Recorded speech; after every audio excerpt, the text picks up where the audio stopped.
Wike fọnmú ó mọ̀ pé Seyi Makinde ní ọ̀dàlẹ̀ àti agbẹ̀yìnbẹbọjẹ o. Wike wà lára àwọn tí kò jẹ́ kí omi àlàáfíà ẹgbẹ́ òṣèlú PDP tòrò.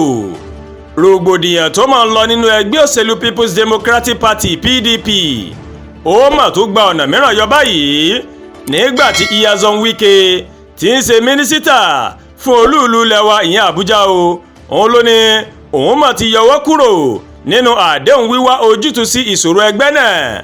Bákan náà ó mà ní Wike ó mà tún fi ẹ̀sùn kan gómìnà Seyi Makinde o ti ìpínlẹ̀ Ọ̀yọ́ pé ó mọ̀ ló máa ń fa ọ̀pọ̀ wàhálà tó máa ń ja ẹgbẹ́ òṣèlú PDP tó máa ń ja wálẹ̀ o nítorí bó ṣe kùnà láti kó ipa tirẹ̀ lórí àdéhùn tí wọ́n jọ fẹnu kò lé lórí o. Wike wá ṣàpèjúwe Makinde wípé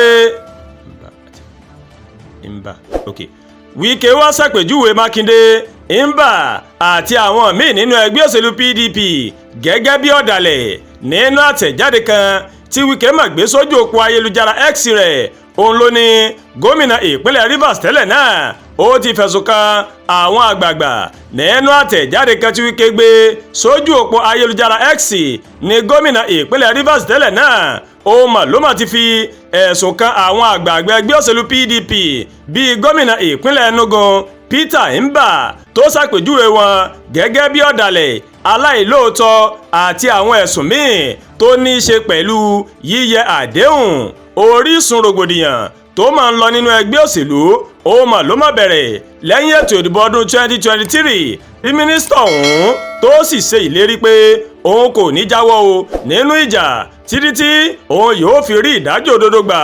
Wike ẹni tó ti fìgbà kan rí jẹ́ gómìnà ìpínlẹ̀ Rivers lábẹ́ àṣẹ ẹgbẹ́ òṣèlú PDP ó mà jẹ́ ọ̀kan gbòógì nínú ẹgbẹ́ àwọn gómìnà lábẹ́ ẹgbẹ́ òṣèlú PDP. Ó ní gbogbo ìgbìyànjú láti wá ojútùú sí ìṣòro PDP ó ní Makinde máa ń dàrú. Mo sọ fún gómìnà ìpínlẹ̀ Ọ̀yọ́ Seyi Makinde pé òun ni olùdásílẹ̀ ìṣòro wa tí mo sì ṣàlàyé fún pé àìmójútó àdéhùn tó wá láti ọwọ́ rẹ̀ ó mà ló máa fa rògbòdìyàn yìí tó sì jẹ́ pé òun ni olórí màdàrú. Wike ló ṣàlàyé bẹ́ẹ̀. Lẹ́yìn ìpàdé yìí a ṣe ìpàdé mìíràn nílùú Àbújá o. Níbẹ̀ ni èmi gómìnà Seyi Makinde, Umaru Fintiri, Bala Mohammed àti Bukolasaraki ní ilé ìtura Saraki. Nínú ìpàdé náà mo jẹ́ kó di mímọ̀ pé n kò ní ìṣòro kankan pẹ̀lú gómìnà Bala Mohammed yàtọ̀ sí pé ó mà sápamọ́ sí abẹ́ òrùlé pé ó mà jẹ́ alága àwọn gómìnà tó tọwọ́ bọ àdéhùn. Ìpàdé yìí ó mà ló mà kún fún ọ̀pọ̀ ariwo tí a sì ṣe gbogbo ohun tó yẹ láti jẹ́ kí àlàáfíà kó jọba o. Ní ìparí ìpàdé náà a fẹnukò lórí àwọn wọ̀nyí pé kí sẹ́nitọ̀ Samuel Anyanwu kó túbọ̀ wà ní ipò akọ̀wé ẹgbẹ́ PDP títí ìdájọ́ ilé ẹjọ́ o. Ẹlẹ́kejì ẹ̀wẹ̀ pé kí gbogbo agbẹjọ́rò kí wọ́n wọ́gi lé gbogbo ẹ̀sùn tí wọ́n fi kan ìpínlẹ̀ Rivers pé kí wọ́n sì wọ́gi lé ẹjọ́ tí wọ́n pè tako ìkéde ìlú òfararọ ní Rivers pé ẹnikẹ́ni kò gbọ́dọ̀ yàbàrá kúrò ní àdéhùn.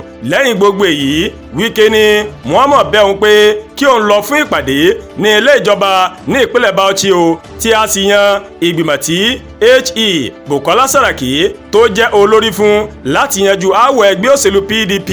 Wike ní ohun tó dùn ún púpọ̀ ó ní wípé ṣáájú kí ìgbìmọ̀ gómìnà Bukolasaraki tó wáyé ó ní àdéhùn ti wà. Ó ní àwọn àdéhùn tí àwọn ti fẹnu kò lé lórí o ní ilé ìtura Saraki tó ìjẹ́ pé wọn kò tẹ̀lé àdéhùn náà. Wọ́n ní lẹ́yìn tí mínísítà fún olú-ìlú Àbújá o Nyemsom Wike tó máa sọ òkọ̀rọ̀ síta níbi tí ó ti fẹ̀sùn kan gómìnà ìpínlẹ̀ Ọ̀yọ́ onímọ̀-ẹ̀rọ Seyi Makinde o. Àwọn oníròyìn wọ́n máa gbéra láti lọ wádìí ọ̀rọ̀ lẹ́nu gómìnà náà. Wọ́n ní ṣùgbọ́n gbogbo ìgbìyànjú wọn náà ní gómìnà ó ní kò ní nǹkan kan láti sọ lórí ẹ̀sùn tí Nyemsom Wike tó fi kan Makinde o. Àdúràgbà Olúwatóyìn ló ń kàròyìn sí létí láti kàn ní Ẹ̀yà Yorùbá World TV. Bẹ́ẹ̀ ṣe ń wò wá ẹ máa bá wa like, ẹ máa share, ẹ máa comment. Ẹ má tún gbàgbé o láti bá wa subscribe sórí YouTube channel wa kí wọ́n bá tẹ notification bell láti lè máa wí tó wa lọ́kòjọ̀kan tó bá ti gorí ìkànnì yìí. Ẹ ṣé púpọ̀ tẹ́ ń wò wá o. Àbúrò ò ní ṣe wá lágbára Ọlọ́run ọba Elédùmarè.